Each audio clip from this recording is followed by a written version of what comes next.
주님의 평화를 빕니다. 오늘 말씀의 제목은 사람이 망하는 이유입니다.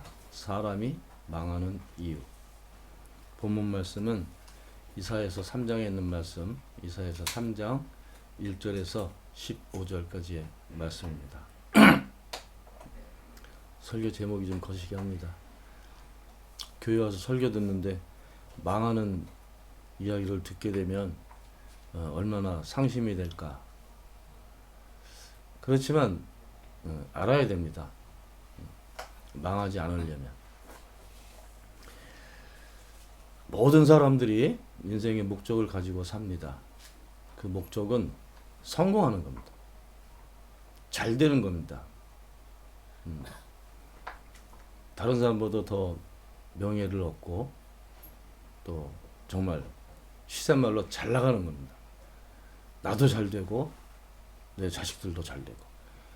모든 사람들이 공통으로 가지고 있는 바람이고 또 소원입니다. 반대로 얘기하면 망하기 싫은 거죠. 어떤 사람이 세상에 이 실패자로 그렇게 살기를 원하는 사람이 어디 있겠어요? 내가 망하려고 일합니까? 망하려고 공부합니까? 망하려고 무슨 일을 합니까? 망할 생각으로 사는 사람은 한 사람도 없습니다. 아주 중병에 걸린 사람들도 살기 위해서 치료하는 거죠. 망하려고 약 먹습니까?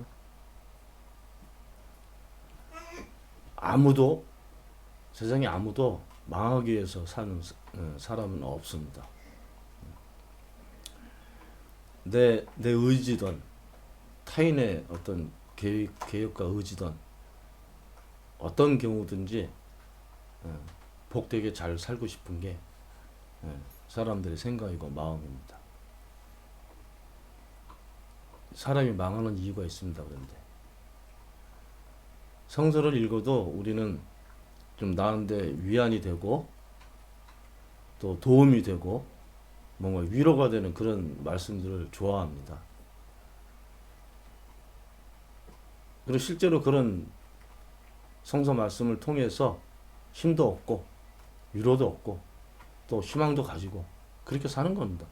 그래서 그런 식의 말씀을 통해서 위로가 되고 은혜를 받기를 원하기 때문에 설교가 사람들의 생각에 맞춰져 있죠. 제가 독일 교하고 일할 때 그 독일 목사님들 회의에서 그런 얘기가 나온 적이 있어요.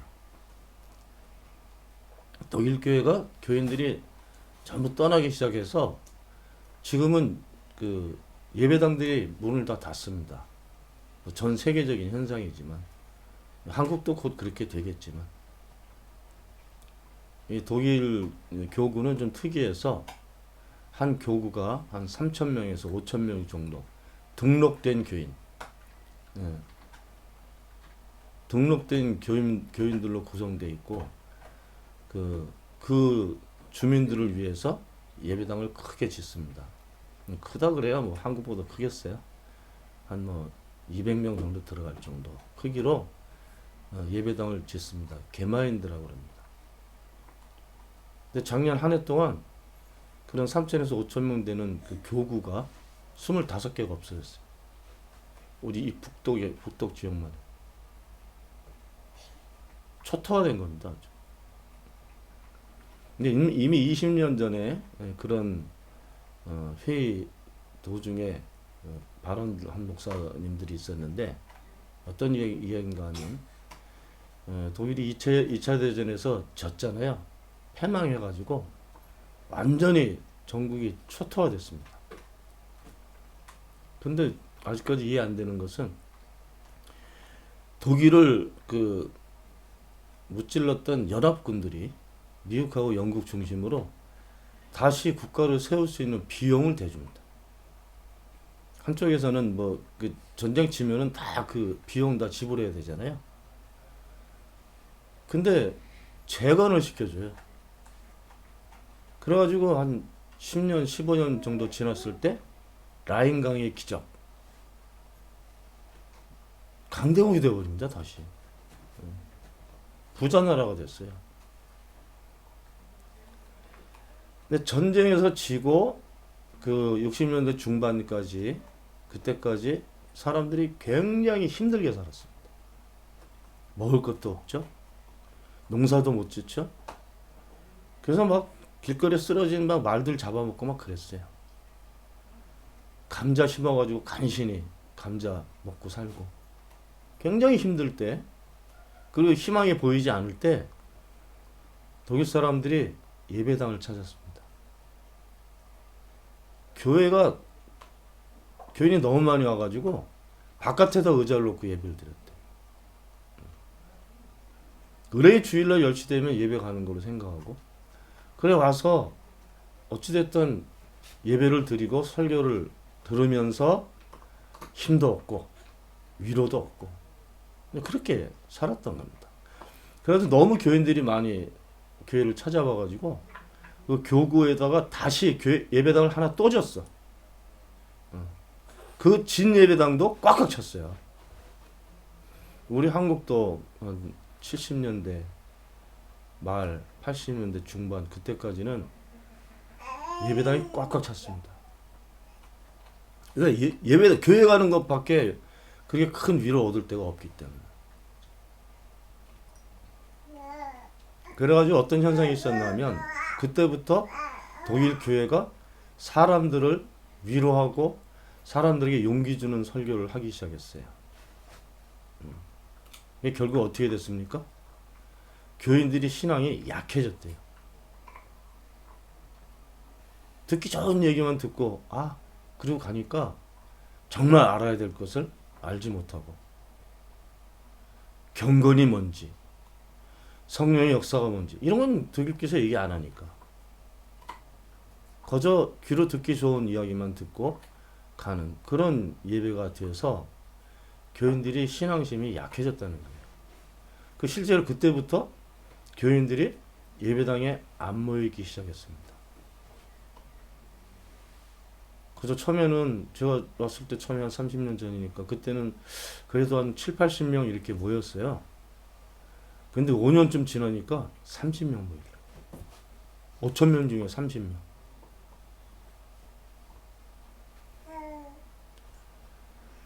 한국 교회도 설교가 그 목사님 생각, 또 교인들이 듣기 좋게 이렇게 되는 설교로 바뀌었기 때문에 한국에도 같은 현상이 있을 겁니다. 예배당에 나왔는데 위로가 안 돼. 그러면 뭐 교회 가기 싫은 거죠. 그렇다고 뭐 열심히 성서를 읽나. 그냥 자기 맞는 생각으로 기도하고 살면 열심히 잘 산다고 생각하는 그런 문화가 생겼기 때문에 신앙은 점점 약해질 겁니다. 이스라엘 백성들이 가나안 땅에 들어와서 싸우면서 땅을 차지했습니다. 그 삶이 그래도 안정되기 시작했습니다. 그리고 농사를 지며 사는 지역도 있었기 때문에 그래도 좀 풍요로운 생활을 하기 시작했을 때 그때부터 이스라엘 백성은 하나님보다 눈에 보이는 신을 쫓아가기 시작했습니다.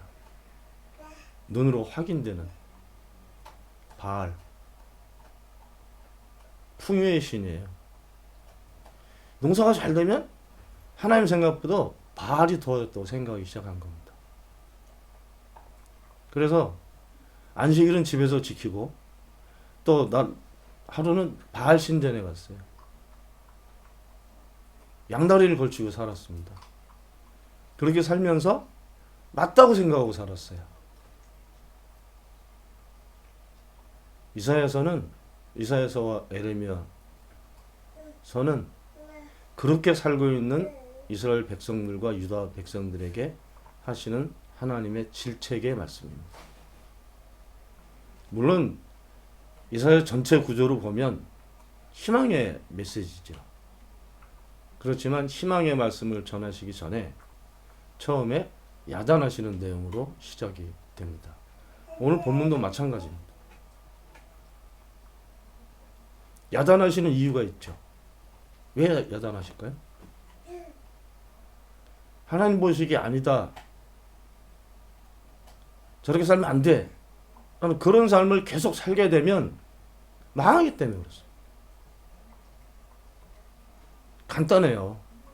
복잡한 내용이 아니고 하나님께서 알려주시고 또 이끌어주시는 그 삶의 길이 아니면 사람들은 망하는 거예요. 아무리 내가 망하고 싶지 않다 그래도 망하는 겁니다. 저는 어릴 때 축구 선수였거든요. 축구 선수여서 그 수업 시작하기 전에 1시간에서 1시간 반 정도 일찍 가서 항상 매일같이 훈련을 받았습니다. 좋은 그 코치를 만나면 좋은 기술과 이런 전략들을 배울 수 있겠죠. 그래서 또 내가 배운 방법을 나한테 맞게 잘 이렇게 기술을 만들어야 됩니다. 그렇지 않으면 이거 안 좋은 방법인데 계속 그걸 숙달을 시키면 좋은 선수가 못 되는 거죠. 다 마찬가지입니다. 여기 우리 독일에 그 전에는 그 유학생들이 많이 있었어요. 그 중에서도 이제 뭐 성악이나 뭐 이런 악기나 이렇게 이런 공부를 하기 위해서 유학 온 청년들도 있었는데 똑같습니다. 피아노 같은 경우 여기 유학 오려면 한국에서부터 공부해가지고 올 거 아니에요? 한국에서 음대 다 나오고 어릴 때부터 피아노를 쳤을 거 아니에요? 근데 와가지고 여기 음대 합격해서 들어가면 전부 뒤집어집니다. 잘못된 습관들이 너무 많이 붙어 있어가지고 그걸 다 고쳐내는데 너무너무 힘든 거예요. 근데 그것이 나쁜 습관과 연주 방법이 고쳐지지 않으면 좋은 음악가가 될 수 없죠. 피아니스트가 될 수도 없고. 심지어는요, 이렇게 악기 가지고 연주할 때 앉아있는 자세 때문에 뭐 연주하는 방법도 그렇지만 몸이 상해. 허리도 끊임없이 허리가 아프고 피아노 치는 분들도 그랬더라고. 허리병이 있어요. 자세 때문에. 어떤 경우든지 그런 직업적인 어떤 일을 할지 신앙의 문제일지 다 똑같습니다. 신앙도 잘못된 것을 평생 하게 되면 그건 나한테 의미가 없어요. 어쩌면 신앙 때문에 망하는 거예요. 신천지 같은 경우 지금 혈기 있을 때는 좋은 종교 같지만 망하는 종교잖아요.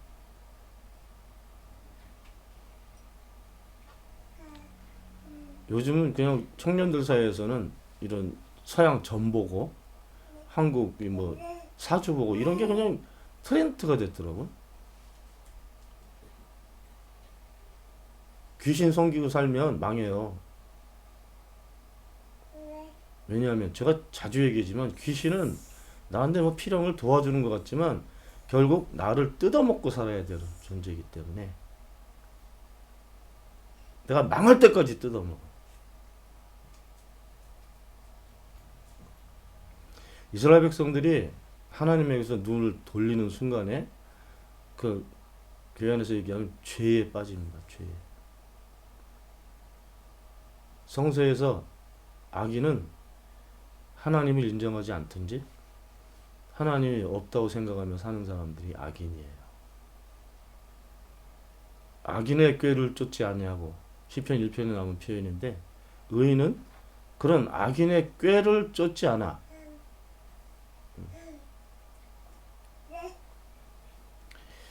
우리나라가 지금 굉장히 어려워졌지 않습니까? 지금 정치적으로, 경제적으로, 도덕적으로, 문화적으로 다.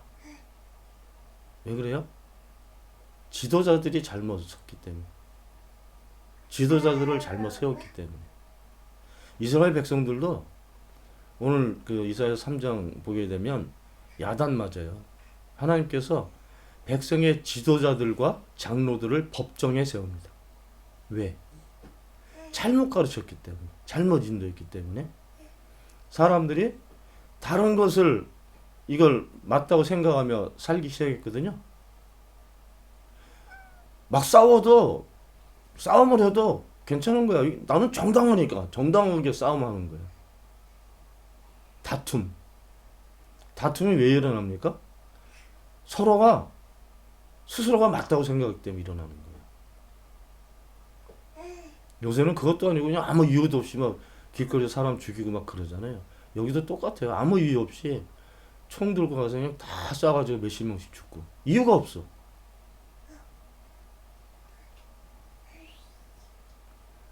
다툼은 서로가 옳다고 생각하기 때문에 생기는 겁니다.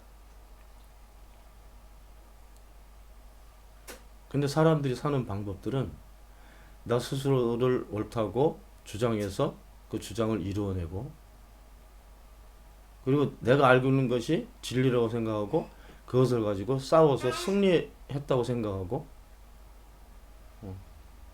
나쁜 건데도 내가 생각할 때는 이게 나쁘지 않아. 나한테 도움된다고요. 그 사기치는 사람들은요, 사기가 나쁘다 생각하면 어떻게 하겠어요? 나쁘지 않아. 자기 정당성이 있다고요. 그러니까 사기를 치지. 도둑질도 양심에 갇히게 된다면 하겠어요? 아니, 정당해. 정당한 이유가 나름대로 있다고요. 서로 생각만 이렇게 주장이 되고 그거를 주장하며 살게 되면 사회가 어떻게 되겠습니까? 10명 있으면 10명이 다른 생각으로 살게 되니까 끊임없는 다툼이 일어나고, 누구는 손해봐야 되고 누구는 이런 불공평한 세상이 되고, 그런 세상을 악하다 이렇게 표현하는 겁니다.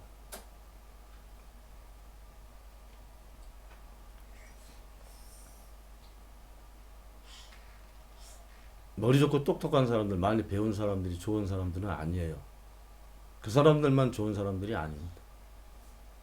좋은 사람은 좋은 생각과 좋은 행동을 하고 사는 사람이 좋은 사람이에요. 좋다는 표현은 마귀들은 절대 안 쓰는 표현입니다.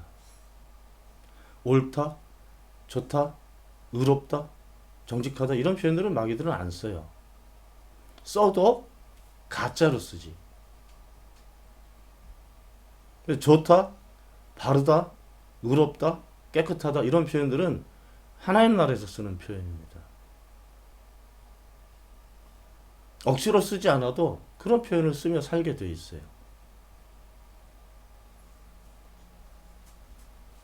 근데 오늘 본문에서 야단하신 내용 중에 핵심 내용은요, 이런 내용이 있습니다.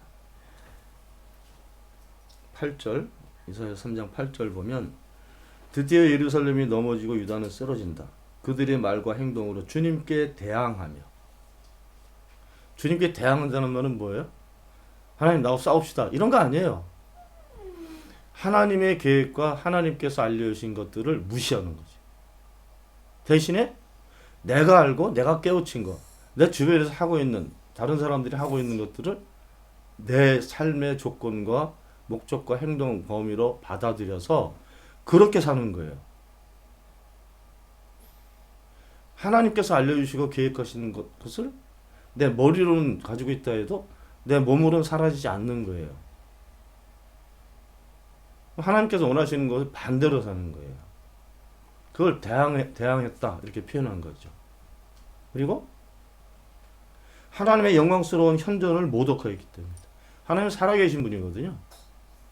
30년 전에 내가 하나님을 만났다 그러면 지금 하나님 안 계신 게 아니라고요. 근데 항상 옛날 기억만 하고 사는 거지. 이 눈앞에는 없을 것 같은 거예요. 차라리 사주팔자가 더 정확한 거예요. 바알 보고 살았던 모습은 똑같은 겁니다.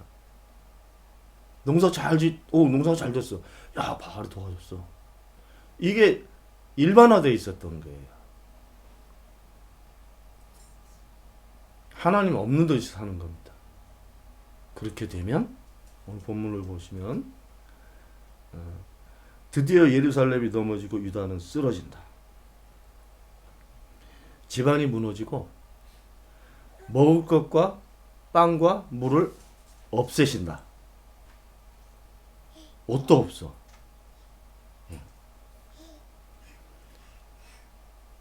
아주 간단합니다. 하나님 없는 듯이 살게 되면 하나님 대신에 내 생각과 내 깨와 주변 사람들의 사는 모습에서 뭘 배워가지고 살겠다 그러면 망하는 거예요. 나는 하나님이 계신 것을 보고 알고 믿고 살아야 됩니다. 망하지 않으려면. 하나님께서 우리 망하시는 거 원하시지 않아요. 아담과 이브 에덴 동산에서 쫓아내실 때도요. 발가벗은 모습으로 쫓아내시지 않으셨다고. 가죽옷을 지어서 입혀서 내보내셨습니다. 사람들이 망하는 모습은 여러 가지가 있어요. 먹을 게 없어지고, 마실 게 없어지고, 입을 옷이 없어지고, 집이 없어지고, 직업이 없어지고. 이건 눈에 보이는 망함. 근데 제일 결정적이지, 사람들한테. 근데 하나님하고 같이 사는 사람들은 고난 속에 사는 것 같고, 감옥에 갇히는 것 같고, 그래도 살아요.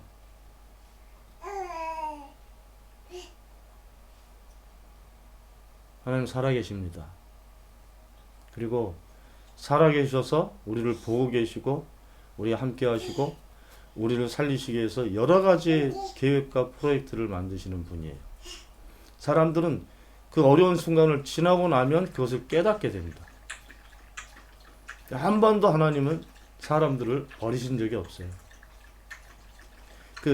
하나님을 위해서 사람을 이용하신 적도 없어요. 사람들이 망하지 않고 잘 살게 하시기 위해서 다각적인 방법을 가지고 계신 분입니다. 실제로 실행하시는 분입니다. 그 사실을 알고 살아야 돼요. 그래서 험한 인생길을 어떻게 살겠어요? 교회가 설교만 듣는다고 위로가 되지 않아요, 요즘은. 쓸데없는 얘기하는 목사들도 많기 때문에. 하나님 보고 삽시다. 하나님한테 집중하면 하나님의 뜻이 어딘지도 알게 되고 말씀을 열심히 집중해서 읽으면 거기서도 발견할 수도 있고 기도하는 가운데서도 알려줄 수도 있고 하나님은 생각하고만 살아도 우리 삶 속에서 여러 가지를 우리한테 알리시고 이루시며 살아가게 할 겁니다. 도우시는 주님 여러분 곁에 계십니다. 기도합시다. 하나님 언제나 선하신 계획으로 저희를 돌보시고 계시는 주님을 기억합니다. 저희들이 어떤 사람의 생각과 지혜를 의지하지 않도록 도와주시고 하나님께서 원하시는 것 저희들이 잘 살펴서 하나님 계획 안에서 살아가는 저희가 되게 도와주시기를 바랍니다. 우리 주 예수 그리스도 이름으로 기도하옵나이다. 아멘.